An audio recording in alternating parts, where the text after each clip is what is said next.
எல்லாருக்கும் வணக்கம். அன்றைக்கி ஷாப்பிங்கோட நாங்கள் இந்த பேர்ட்ஸ் பார்க் தாங்க போயிருந்தோம். இதோட என்ட்ரன்ஸ் ஃபீ பார்த்தீங்கன்னா கென்யனாக இருந்தால் 200 ஷீலிங்ஸ், நம்மளுக்கு ஒரு ஆளுக்கு 400 ஷீலிங்ஸ் வாங்கினாங்க.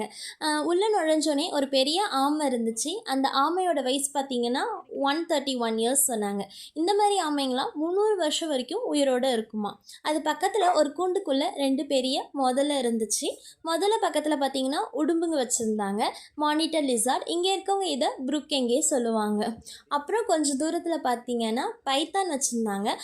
அதில் ஒரு பைத்தான் மட்டும் பார்த்தீங்கன்னா வெளில வர ரொம்ப ட்ரை பண்ணிக்கிட்டே இருந்துச்சு. இங்கே நிறையா வகையான பாம்புங்க வச்சுருந்தாங்க. அதில் விஷம் இருக்க பாம்பெல்லாம் கண்ணாடி மாதிரி கிளாஸ் வச்சு கவர் பண்ணியிருந்தாங்க. விஷம் இல்லாத பாம்பெல்லாம் ஒரு நெட்டு மாதிரி வச்சு கவர் பண்ணியிருந்தாங்க.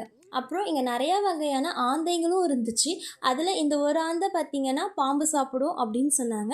இந்த 3 ஆந்தை இருக்கு இல்லையா, அதில் ஒன்று பார்த்திங்கன்னா அப்பா, முதல்ல இருக்கிறது அப்பா, 2வது இருக்கிறது பேபி, 3வது இருக்கிறது அம்மா.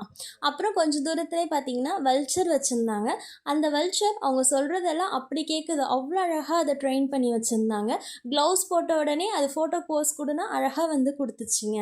அப்புறம் இது ஒரு ஆஃப்ரிக்கன் பேர்ட், இது நேம் சொன்னாங்க, பட் எனக்கு இது மறந்துடுச்சுங்க. அப்புறம் கொஞ்சம் தூரத்துலேயே பார்த்தீங்கன்னா வெல் ட்ரெயின்டு ஈகிள் வச்சுருந்தாங்க. அந்த ஈகிள் அவங்க சொன்னோடனே ஒரு ரெக்கையை மட்டும் விரித்து நம்ம தலைக்கு மேலே அழகாக கொடை மாதிரி விற்கிதுங்க. அது பார்க்குறதே ரொம்ப சூப்பராக இருந்துச்சு. பாப்பா இங்கே இருக்க எல்லா பேர்ட்ஸுமே பார்த்து ரொம்ப என்ஜாய் பண்ணான். அதுக்கப்புறம் ஒரு பேர்ட் வச்சுருந்தாங்க. அந்த பேர்ட் ரொம்ப டேஞ்சருன்றனால அது கையிலலாம் கொடுக்கல, பட் அது ஒரு மாதிரி வித்தியாசமாக சத்தம் போட்டு. அப்புறம் பார்த்திங்கன்னா ஒரு பெரிய ஆந்தை இருந்துச்சு. இது டே டைமுன்றனால அது கண்ணு தெரியாதுன்றனால நம்ம அது பக்கத்துலேயே உட்காந்துட்டு அழகாக ஃபோட்டோக்கு போஸ் கொடுக்கலாம். அந்த ஆந்தை கடிக்கவும் கடிக்காது அப்படின்னு சொன்னாங்க. அப்புறம் பார்த்திங்கன்னா பேபி டாட்டாய்ஸ் இருந்துச்சு. அதுலேருந்து அம்மா டாட்டாய்ஸும் கொஞ்சம் தனியாக வச்சுருந்தாங்க. அப்புறம் ஒரு இடத்துல பார்த்திங்கன்னா பேபி க்ரொக்கடைல்ஸு, அதுவும் தனியாக வச்சுருந்தாங்க.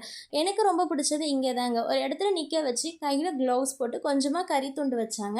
ஒரு பறவை எடுத்துகிட்டு வந்தாங்க. அது விசில் அடித்தோடனே ஒரு கறி துண்டு எடுத்துகிட்டு ஒரு டிஸ்டன்ஸ்க்கு போயிட்டு அங்கே உட்காந்துக்குச்சு. திருப்பி விசில் அடித்தோடனே திருப்பி கையில் இருக்க கறி துண்டை வந்து எடுத்துகிட்டு போச்சு. எனக்கு இது பார்க்கறதுக்கு ரொம்ப பிடிச்சிருந்தது.